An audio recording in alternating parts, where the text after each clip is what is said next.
চালনি ঐ সুবৰ্ণৰ চালনি ঐ বহিনো জাৰিবলৈ কোলা। নমস্কাৰ, মই ঋতু শৰ্মা।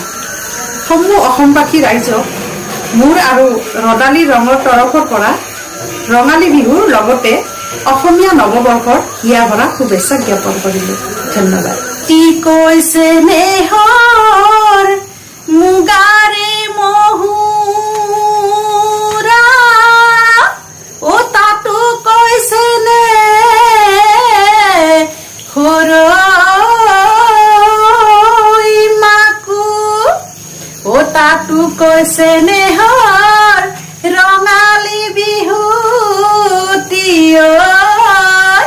অ নেনা